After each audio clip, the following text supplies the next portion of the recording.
الحمد لله نحمده ونستعينه ونستغفره ونؤمن به ونتوكل عليه ونعوذ بالله من شرور أنفسنا ومن سيئات أعمالنا من يهده الله فلا مضل له ومن يضلله فلا هادي له ونشهد أن لا إله إلا الله وحده لا شريك له ونشهد أن سيدنا ومولانا محمدا عبده ورسوله أما بعد فأعوذ بالله من الشيطان الرجيم بسم الله الرحمن الرحيم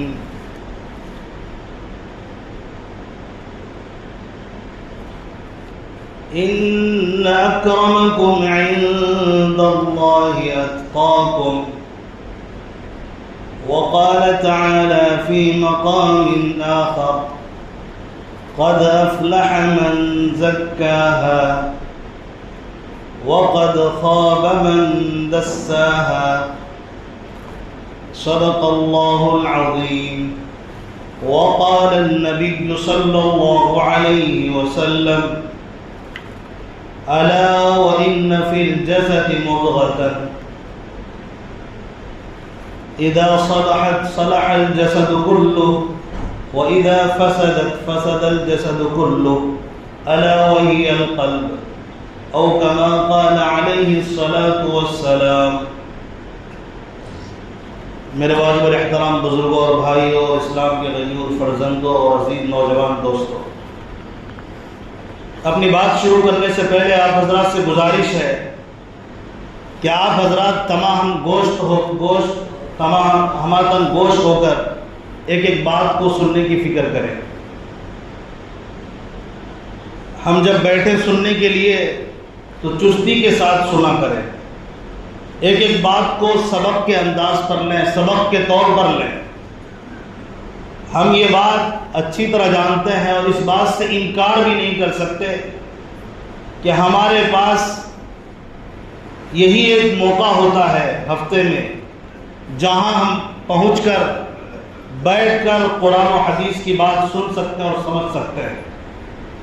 موقع تو ہر دن ہمارے پاس ہے، ہمارے پاس ہر دن سنانے والا بھی موجود ہے، لیکن معاملہ یہ ہے کہ ہم سننا نہیں چاہتے، نہ ہم پڑھنا چاہتے نہ سننا چاہتے. اسی لیے ہم نے کہا کہ بہت اہم موقع ہوتا ہے ہفتے میں، آپ اس میں بھی بیٹھ کر اس مجلس کو گوا دیں، بیکار کر دیں، تو پھر آپ کو آپ کے پاس پہنچ کر دین کی بات کون بتائے گا؟ اور اگر بتانے والا آ گیا تو آپ تو پہلے دامن بچا کر بھاگتے ہیں. اس کا اندازہ خاص طور پر تجربہ تبلیغی جماعت والے کرتے رہتے ہیں. جب یہ گشت میں نکلتے ہیں نا تو باتیں کرتے ہیں، بھائی آ گیا، بھائی آپ کو اچھی باتیں بتانے جا رہا ہے لیکن آپ سننا نہیں چاہتے. یہ اس بات کی صاف دلیل ہے کہ ہمارے پاس یہ جو جمعے میں ایک دن موقع ہوتا ہے بہت ہی اہم ہوتا ہے اور ایک ایک سیکنڈ سننے کے قابل ہوتا ہے اور سمجھنے کے قابل ہوتا ہے. اگر کوئی بندہ اس کو سبق کے طور پر لے لے، اس جمعے کے بیانات کو، جمعے کے خطبات کو جو قرآن و حدیث سے پیش کیا جاتا ہے، اس کی زندگی بن جائے گی، سنور جائے گی. لیکن سوال یہ ہے کہ اس کو لیا جائے. جمعے میں بیٹھ کر بھی غنودگی چھائی رہتی ہے. جب دکان میں بیٹھتے ہیں تو بڑے ایکٹیو ہو کر بیٹھتے ہیں، مسجد میں آتے ہیں تو ایسا لگتا ہے کہ غنودگی آئی ہوئی ہے، نیند آ رہی ہے، سستی اور کاہلی چھائی ہوئی ہے. آپ اگر اس طرح یہاں رہو گے، یہ جمعے والا بیان بھی اور جمعے والا قرآن کی بات بھی اور جمعہ والی تقریر بھی آپ سے اگر چھوٹ جاتی ہے، اس کو آپ نے یوں ہی رسماً گزار دیا، تو بتائیے آپ دین کہاں سیکھیں گے اور کب سیکھیں گے؟ آخر قبر کے قریب ہوتے جا رہے ہیں، آپ کب سیکھیں گے دین؟ اس لیے میری گزارش ہوگی جو باتیں ہم کہیں اس کو سنا جائے اور اس پر عمل کیا جائے. آج میں بہت ہی اہم موضوع پر گفتگو کرنے والا ہوں. وقت کی قلت ہے لیکن انہی وقتوں میں ہمیں کچھ سمجھنا پڑے گا. اور جو باتیں میں عرض کرنے لگا ہوں اتنا اہم ہے، اگر اس بات کو اہمیت دے دی جائے تو انسان کی اصلاح ہو جائے گی۔ ہر آدمی کو ایک دوسرے سے شکایت ہے کہ یہ آدمی ٹھیک نہیں ہے، اس کا یہ چال تو ٹھیک ہے، یہ چال ٹھیک نہیں ہے، یہ آدمی اس طرح تو اس کا یہ فعل ٹھیک ہے، اس کا یہ فعل ٹھیک نہیں ہے۔ میں چیلنج کر کے کہتا ہوں، جس موضوع پر میں آج گفتگو کرنے والا ہوں، اگر کسی بندے کو یہ باتیں سمجھ میں آ جائے اور اگر وہ اس کی اصلاح کر لے تو اس کو پھر کسی سے اصلاح کروانے کی ضرورت نہیں ہے۔ ظاہر ہے اصلاح قرآن میں موجود ہے، اصلاح احادیث میں موجود ہے۔ اللہ تبارک و تعالیٰ کی بات پر عمل کرنے سے جتنا ہماری اصلاح ہو سکتی ہے، پیارے آقا کی بات پر عمل کرنے سے جتنا اصلاح ہو سکتی ہے، اتنا کسی اور کی بات سے اصلاح نہیں ہو سکتی۔ پیارے آقا صلی اللہ علیہ وسلم کی ایک بات ہمارے لیے انتہائی اہم ہوتی ہے، لیکن ہم اہمیت دینا ہی نہیں چاہتے ہیں۔ ہمارے سامنے دنیا والوں کی باتوں کی اہمیت ہے، سر پہ اٹھاتے بلکہ عمل کرتے، لیکن اگر اہمیت نہیں ہے ہمارے پاس تو قرآن و حدیث کی باتوں کی کوئی اہمیت نہیں ہے۔ جمعہ پڑھنے کے لیے آ گئے اور اندر کے نیچے کے حصے میں بیٹھنا ہے، بس آ گئے، بس سن لیے، بس چلا جا رہا ہے یوں ہی، بس ادھر سے نماز کے بعد سب ختم ہو جاتا ہے۔ اس لیے ہمیں سمجھنا ہوگا کہ وہ کیا چیز ہے جس سے ہماری اصلاح ہو جائے گی۔ میں اپنی طرف سے کچھ بات نہیں کرتا، آئیے دیکھتے ہیں اللہ تبارک و تعالیٰ قرآن مقدس میں کیا کہہ رہا ہے۔ قرآن میں اللہ تبارک و تعالیٰ نے زبان کی اور دل کی بڑی اہمیت بیان کی۔ سب سے پہلے تو انسان کے جسم کا جو حصہ ہے، مرکز جس کو کہتے ہیں، وہ دل ہے۔ دل انسان کے جسم میں مرکز کی حیثیت رکھتی ہے اور سب سے اہم مقام رکھتا ہے دل۔ اس لیے اگر دل ٹھیک ہو جائے تو ہمارے سارے کام ٹھیک ہو جائیں گے۔ قرآن میں اللہ تبارک و تعالیٰ نے مختلف جگہوں پہ کہا کہ آدمی جو متقی ہوتا ہے، پرہیزگار ہوتا ہے، اللہ تبارک و تعالیٰ کی یہاں بہت ہی زیادہ مقبول ہوتا ہے، بہت مکرم ہوتا ہے، معزز ہوتا ہے۔ لیکن متقی آدمی کب بنتا ہے؟ جب دل کے اندر تقوی پیدا ہو جائے۔ دل کی جگہ اصل تقوی ہے۔ جس انسان کے اندر تقوی ہوگا، اللہ کا خوف ہوگا اور گناہوں سے نفرت اس کے دل میں ہوگی، نیکیوں سے محبت اس کے دل میں ہوگی، اللہ کی رضامندی کی فکر اس کے دل میں ہوگی، اللہ کی ناراضگی کا ڈر اس کو لگا رہے گا، تو وہ بندہ اللہ کے ہاں مکرم بن جاتا ہے۔ اسی کو اللہ نے قرآن میں کہا، قد افلح من زکاہا، جو اپنے نفس کو سنوار لے، جو اپنے نفس کو صاف کر لے، شرک و کفر کی گمراہیوں سے اپنے دل کو پاک کر لے، توحید خالص کو وہ ماننے لگے، ایک اللہ پر یقین کرنے لگے، ایک اللہ سے سب کچھ ہوتا ہے، اس کا یقین بیٹھ جائے۔ اسی طرح ہمیں وہی کام کرنے میں فائدہ ہے جو اللہ حکم دیتا ہے، یہ دل کے رگ رگ میں اگر بیٹھ جائے، دل کے گوشے گوشے میں اگر بیٹھ جائے تو پھر ہم متقی بن جاتے ہیں۔ پھر ہمیں گناہوں سے بچنے کے لیے کسی کی نصیحت حاصل کرنے کی ضرورت نہیں پڑتی۔ اگر دل بن جائے، تمام اعضاء خود بخود اللہ تبارک و تعالیٰ کے حوالے ہو جاتا ہے۔ یہ دل اللہ تبارک و تعالیٰ نے اپنی محبت کے لیے بنایا ہے کہ اس دل کے اندر میری محبت سب سے اوپر رکھو، میرے نبی کی محبت سب سے اوپر رکھو۔ جب تک میری محبت اور میرے نبی کی محبت تمہارے دل کے اندر سب سے زیادہ ہوگی، اس وقت تک تم تقوی پر قائم رہو گے۔ تمہارا ایک ایک عمل بڑا قیمتی ہوگا، بڑا پاکیزہ ہوگا، نہایت اہم ہوگا۔ اس لیے کہ جب تم کوئی بھی کام کرنے جاؤ گے، دل سے ایک ہی آواز آئے گی، کیا میرا رب جس سے سب سے زیادہ میں پیار کرتا ہوں وہ خوش ہے یا نہیں؟ سب سے پہلے دل پہ یہ بات آئے گی۔ جب دل پہ یہ بات آئے گی، آدمی سوچے گا میں یہ کام کروں تو کیسے کروں۔ اگر وہ اللہ تبارک و تعالیٰ کی یہاں رضامندی والا کام ہوگا تو کرے گا، ورنہ نہیں کرے گا۔ تو اسی لیے کہا کہ دل کو بنانے کی فکر کریں۔ دل کو بنانے کے لیے صرف ایک بیان کافی نہیں ہے، بلکہ دل کو بنانے کے بارے میں پیارے آقا صلی اللہ علیہ وسلم نے جو فرمایا، قرآن مقدس میں جو کچھ باتیں ہیں، ان باتوں کو اپنے اندر ڈھالنے کے لیے محنت کی ضرورت پڑتی ہے. آپ کوئی بھی چیز بناتے ہیں تو اس میں محنت لگتی ہے, تو دل بھی بنانے کی ضرورت ہے.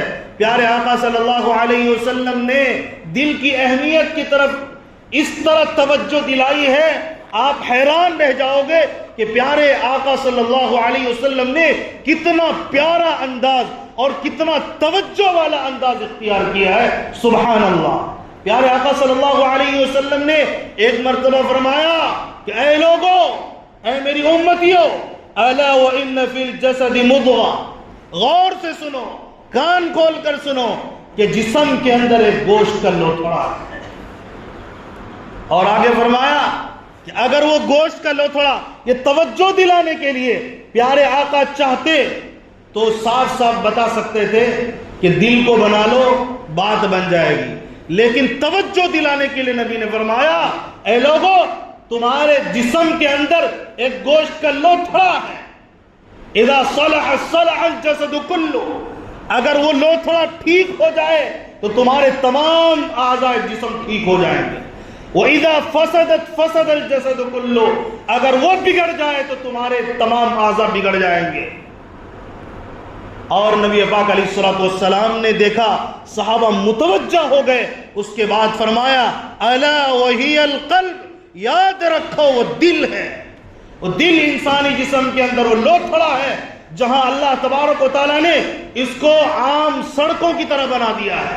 جس طرح عام سڑکوں پر گاڑیاں گزرتی ہیں, ہر طرح کے لوگ گزرتے ہیں, اچھے بھی گزرتے ہیں, برے بھی گزرتے ہیں, تو اس دل کے اوپر اچھے خیالات بھی آتے ہیں, برے خیالات بھی آتے ہیں. لیکن بندے کا کمال یہ ہے اس دل کے اندر اچھے خیالات کو مضبوطی سے بٹھا لے, اس پر محنت کرے.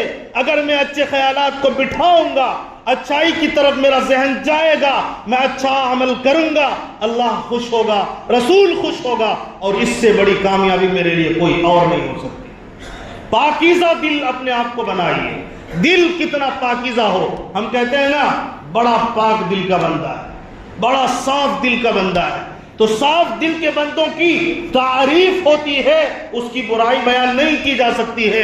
جو دل کو پاکیزہ کر لے, اور دل کو پاکیزہ کرنے کے لیے 4 گھنٹے موبائل کے اندر گزارنا نہیں ہے, رات دن ایک ہی دنیا کی باتیں کرنا نہیں ہے.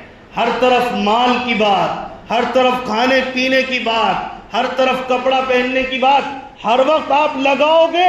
اگر بات دنیا کی کرو گے تو دنیا دل میں بسے گی, اور یہ دنیا بستے بستے زنگ پڑ جائے گا دل پر. اس کے بعد نہ آپ کو قرآن کی بات سمجھ میں آنی ہے, نہ حدیث کی بات سمجھ میں آنی ہے. ایک وقت ایسا بھی رکھو دل زندگی کے اندر, ہر دن ایسا وقت بھی آئے جہاں تم قرآن کی تلاوت کر رہے ہو, قرآن کو بغور پڑھ رہے ہو, قرآن کی آیات پر غور کر رہے ہو, یا کسی عالم کے پاس بیٹھ کر جا کر قرآن کے اوپر گفتگو کر رہے ہو. پیارے آقا کے ایک بات کو آپ پوچھ رہے ہو دن بھر میں. جب تک ایک وقت بھی آپ کے پاس ایسا نہیں ہوگا تو آپ بیان سنو گے, لاکھوں لوگوں کے بیانات سنو گے, مجالس اٹینڈ کرو گے, بیانات کے, تقریر کے, نعت کے, قرآن پاک کی محفلوں میں جاؤ گے. لیکن اگر آپ نے ہر دن کا یہ طے نہیں کیا کہ مجھے قرآن سے علم حاصل کرنا ہے, قرآن کے مطابق عمل کرنا ہے, اللہ کی محبت سب سے زیادہ دل میں ہو, اللہ کی باتوں کی محبت سب سے زیادہ ہو, رسول کی باتوں کی محبت سب سے زیادہ ہو, جب تک دل کے اندر یقین کامل کے ساتھ یہ نہیں بٹھاتے ہیں تب تک ہمارا دل پاک صاف نہیں ہو سکتا. اس کے لیے قرآن روزانہ پڑھنا پڑے گا. پیارے آقا صلی اللہ علیہ وسلم نے ایک بار فرمایا کہ سنو, دل پر زنگ لگ جاتا ہے جس طرح لوہے پر زنگ لگ جاتا ہے, پھر اس کو بھٹی میں ڈالی جاتی ہے تاکہ اس پر زنگ اتر جائے. اسی طرح دل پر زنگ دور کرنے کے لیے بہتر یہ ہے کہ آدمی اللہ کا ذکر کرے. تو دل کو پاک صاف کریں گے تو ہمارے سارے اعمال ٹھیک ہو جائیں گے. جب دل میں کوئی بات آتی ہے نا تو کچھ بات گزر جاتی ہے, کچھ بات جم جاتی ہے. جب دل میں کوئی بات آئے ہماری نظر صرف سیدھا اپنے رب کی رضامندی کی طرف چلا جائے. اگر یہ چیز آپ نے کر لیا تو سمجھیے کہ آپ کا دل آہستہ آہستہ پاک ہو رہا ہے. کوئی وقت بنائیے کہ مجھے اس دل پر اللہ کی ضرب کاری کرنے کے لیے وقت نکالنا ہے، لا الہ الا اللہ پڑھنے کے لیے وقت نکالنا ہے، صبح شام میں کم سے کم 2 مرتبہ تسبیح 100 مرتبہ دھیان کے ساتھ، توجہ کے ساتھ، معانی پر غور کرنے کے ساتھ بار بار بندہ اقرار کرے کہ میں اللہ کے علاوہ کسی کو معبود نہیں سمجھتا، عبادت کے لائق نہیں سمجھتا۔ اگر میں کسی کی مانوں تو وہ رب کی بات ہے، اگر میں کسی کا طریقہ مانوں تو پیارے آقا کا طریقہ ہے۔ اپنے دل میں تصور کر کے کلمہ لا الہ الا اللہ محمد الرسول اللہ کا ذکر صبح شام کم سے کم 200 مرتبہ کرنا ہے، کریں گے انشاءاللہ۔ اور روزانہ کی بنیاد پر ہماری صبح ہو قرآن پاک ہماری آنکھوں کے سامنے سے گزرے، ہم قرآن کو کھول لیں، نماز میں تشریف لائیں، اللہ کے گھر میں آئیں۔ اللہ کے گھر سے بھی کوئی پاکیزہ گھر ہوگا؟ آدمی شراب خانے میں جائے گا، بدبودار خیال پیدا ہوگا، آدمی زنا کے اڈوں کی طرف جائے گا، سڑے ہوئے خیالات پیدا ہوں گے، آدمی بازاروں میں جائے گا، دنیا کی رنگ ریلیوں کی طرف خیالات چلے جائیں گے، آدمی مسجد میں آئے گا، اللہ کا خیال پیدا ہوگا، رسول کا خیال پیدا ہوگا، دل کے اندر اچھائی کی محبت آئے گی، اچھے خیالات پیدا ہوں گے، کیونکہ یہاں فرشتوں کا ماحول ہوتا ہے، یہاں صرف اللہ کی بات کی جاتی ہے، رسول کی بات کی جاتی ہے، دنیا و ما فیہا کی نفی کی جاتی ہے۔ اسی لیے کلمہ لا الہ الا اللہ یہی ہے، لا الہ الا اللہ، کوئی نہیں ہے بادشاہ، کوئی نہیں ہے معبود اللہ کے علاوہ، نہ آسمان نہ زمین نہ دنیا کا کوئی طاقتور انسان عبادت کے لائق، کسی سے کچھ نہیں ہوتا، سب کچھ کرنے والی ذات اللہ کی ہے۔ یہاں بیٹھ کر جب اپنے دل پر ضربیں لگاتا ہے تو کہیں نہ کہیں وہ بندہ ٹھیک رہتا ہے۔ آپ اللہ کے گھر کو چھوڑو گے، رات دن آپ دکانوں میں، مکانوں میں، تجارتوں میں پوری دنیا کی خاک چھانتے پھرو گے، پھر چاہو گے آپ کا دل بن جائے، اللہ کی قسم دل کبھی نہیں بنے گا۔ آپ ہزاروں بیانات یوٹیوب پر سن لیجئے لیکن دل نہیں بنے گا۔ دل بنانا ہے تو سب سے پہلے مسجد میں حاضر ہوئیے، 5 وقت پابندی سے آئیے، اللہ کے پاکیزہ گھر میں بیٹھیں گے اگر آپ کے دل کے اندر پاکیزگی پیدا ہوگی۔ ابھی آپ تشریف لائے، میں سب سے پوچھنا چاہتا ہوں، جو پاکیزہ خیالات آپ کے دل میں ابھی آ رہا ہے، آپ آدھا گھنٹہ پہلے مارکیٹ میں تھے، کیا وہ تصور آپ کے دل میں تھا جو پاکیزگی ابھی ہے؟ مجھے سارے لوگ بتا دیں۔ میں تو سمجھتا ہوں چاہے وہ عالم ہو، چاہے وہ جاہل ہو، چاہے عام لوگ ہو، کوئی بھی ہو، اگر وہ بازار میں رہتا ہے دل کی کیفیت بدل جاتی ہے۔ مجھے دل کی کیفیت پر ایک واقعہ یاد آ گیا۔ واقعہ اور کہانی سے میری مراد وہ بناوٹی والی بات نہیں ہے، مجھے حدیث کا ایک واقعہ یاد آ گیا۔ ایک صحابی رسول حضرت حنظلہ رضی اللہ عنہ اچانک باہر نکلتے ہیں اور یہ کہتے ہوئے پھرتے ہیں اور یہ چیختے جاتے ہیں، نافق حنظلہ، نافق حنظلہ، ارے حنظلہ تو منافق ہو گیا، حنظلہ منافق ہو گیا، نعوذ باللہ۔ حضرت ابوبکر صدیق رضی اللہ عنہ راستے میں ملتے ہیں، کیا بات ہے، کیا ہو گیا آپ کو، آپ یہ باتیں کیوں کرتے ہیں؟ نافق حنظلہ یعنی منافق، اس طرح کی باتیں آپ کر رہے ہیں؟ تو کہتے ہیں ہاں معاملہ یہ ہے کہ جب میں پیارے آقا کی خدمت میں ہوتا ہوں، نبی کی خدمت میں ہوتا ہوں، دنیا کی سب سے محترم، سب سے پاکیزہ شخصیت کی خدمت میں ہوتا ہوں، میرے دل کی کیفیت کچھ اور ہوتی ہے، جنت و جہنم کا تذکرہ ہوتا ہے، دل کی کیفیت بدل جاتی ہے، اللہ کی یاد تازہ رہتی ہے۔ پھر جب میں گھر میں آتا ہوں اور بیوی بچوں میں ہو جاتا ہوں، پھر وہ کیفیت اپنے دل کے اندر نہیں پاتا۔ حضرت ابوبکر صدیق کہتے ہیں، ارے یہی حالت تو میری بھی ہے، چلو چلتے ہیں پیارے آقا کے پاس۔ نبی پاک علیہ الصلوۃ والسلام کے پاس جاتے ہیں اور کہتے ہیں، اے اللہ کے نبی، حنظلہ تو منافق ہو گیا۔ وہ کہتے ہیں بتاؤ تو کیا بات ہے؟ نبی پاک علیہ الصلوۃ والسلام سے عرض کرتے ہیں، اے اللہ کے نبی، میں آپ کی خدمت میں ہوتا ہوں، جنت کا تذکرہ ہوتا ہے اور جہنم کا تذکرہ ہوتا ہے، میرا ایمان تازہ رہتا ہے، اللہ کی یاد تازہ رہتی ہے، دل پاکیزہ رہتا ہے، بڑا اچھا لگتا ہے، بہت مزہ آتا ہے، ایمان کی حلاوت محسوس کرتا ہوں۔ لیکن جب میں بیوی بچوں کے پاس جاتا ہوں وہ کیفیت باقی نہیں رہتی۔ پیارے آقا نے فرمایا، حنظلہ آہستہ آہستہ، کبھی کبھی ایسا ہوتا ہے یعنی آہستہ آہستہ آدمی کا دل بنتا ہے، اور یہ کبھی کبھی یہ کیفیت پیدا ہوتی ہے، ہر وقت اگر یہ کیفیت پیدا ہونے لگی جو تمہاری میری خدمت میں ہوتی ہے تو یاد رکھو فرشتے تمہارے بستروں میں مصافحہ کرنے کے لیے آ جائیں گے۔ پتہ یہ چلا، اپنے آپ کو اگر رات دن آپ ادھر منحوس جگہوں پہ رکھو گے، یا کم سے کم اللہ کے پاک گھر سے دور رکھو گے، اور جہاں پر خیر و برکت کا نزول کم، سرکش و شیاطین کے وساوس کا نزول زیادہ ہوتا ہے، تو آپ کا دل بنے گا یا دل بگڑے گا؟ جہاں پر رات دن صرف مال کی بات کی جاتی ہے، لالچ کی بات کی جاتی ہے، حسد کی بات کی جاتی ہے، چغل خوری غیبت ہوا کرتی ہے، اپنی عزت شہرت اور تمام چیزوں کی بات کی جاتی ہے، وہاں آپ کا دل بنے گا؟ اسی لیے یہ طے کریں، اگر دل بنانا چاہتے ہیں اور چاہتے کہ میرے تمام اعضاء صحیح سالم رہیں، تو اپنے آپ کو مسجد کا پابند بنائیں۔ قرآن کھولے بغیر آپ کی صبح نہیں ہونی چاہیے۔ آپ صبح اٹھتے ہیں قرآن کی تلاوت کریں، نماز میں شریک ہو، مسجد سے کوئی بندہ اس وقت تک نہ ٹلے جب تک قرآن پاک کی آیات نہ دیکھ لے۔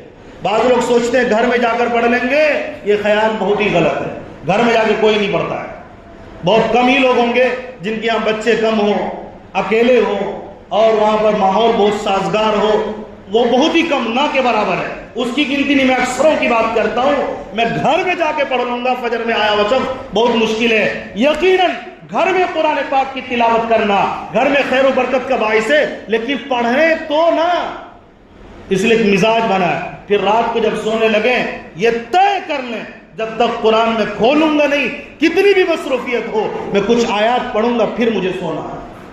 ایک تو دل ہے، دوسرا زبان ہے۔ زبان اگر ٹھیک ہوگی تو سارے کام ٹھیک ہوں گے۔ پیارے آقا نے ایک حدیث میں فرمایا کہ جب صبح ہوتی ہے نا، سارے جسم زبان کے آگے ہاتھ جوڑ لیتی ہے اور کھڑے ہو جاتی ہے، بھائی تو صحیح رہنا، تو ہمارا ترجمان ہے، اگر تو غلط بولے گا ہم محفوظ رہیں گے، ہم جو ہے ہم پر آفت آئے گی، اور اگر تو صحیح بولے گا ہم محفوظ رہیں گے۔ لہٰذا اپنی زبان کو کنٹرول میں رکھنا، یہی وہ بات ہے۔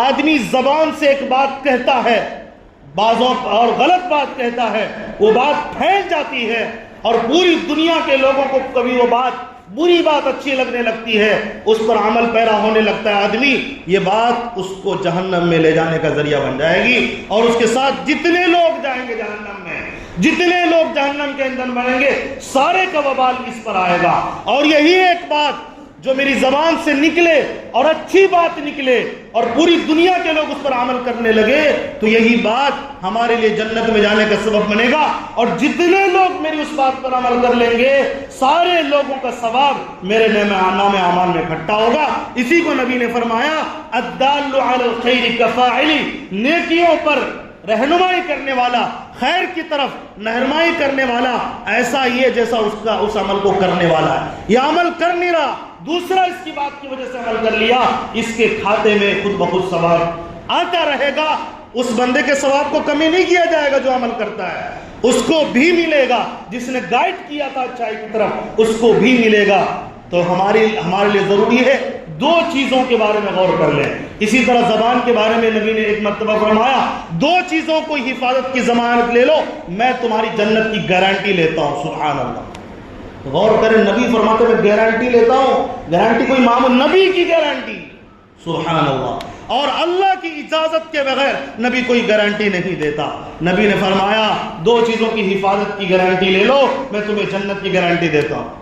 اور وہ دو چیزیں کیا ہیں؟ نبی نے فرمایا، بخاری شریف کی روایت ہے، نبی نے فرمایا وہ زبان اور شرمگاہ جو تمہارے دو جبڑوں کے بیچ میں ہیں۔ نبی کے ارشادات بھی بڑے اہم ہوتے ہیں، الفاظ بھی بڑے اہم ہوتے ہیں۔ فرمایا جو تمہارے دو جبڑوں کے بیچ میں ہے یعنی زبان، اس کی حفاظت کر لو، اور جو تمہارے دو رانوں کے بیچ میں ہے یعنی شرمگاہ، تم اس کی حفاظت کر لو، میں تمہاری جنت کی ضمانت لیتا ہوں۔ یہی وجہ ہے میں نے کہا سارے فتنہ فساد کا جڑ عام طور پر زبان ہوا کرتی ہے، اور سارے نیکی اور خیر کے دروازے کھولنے کا جو یہ سبب ہے وہ زبان ہوتی ہے۔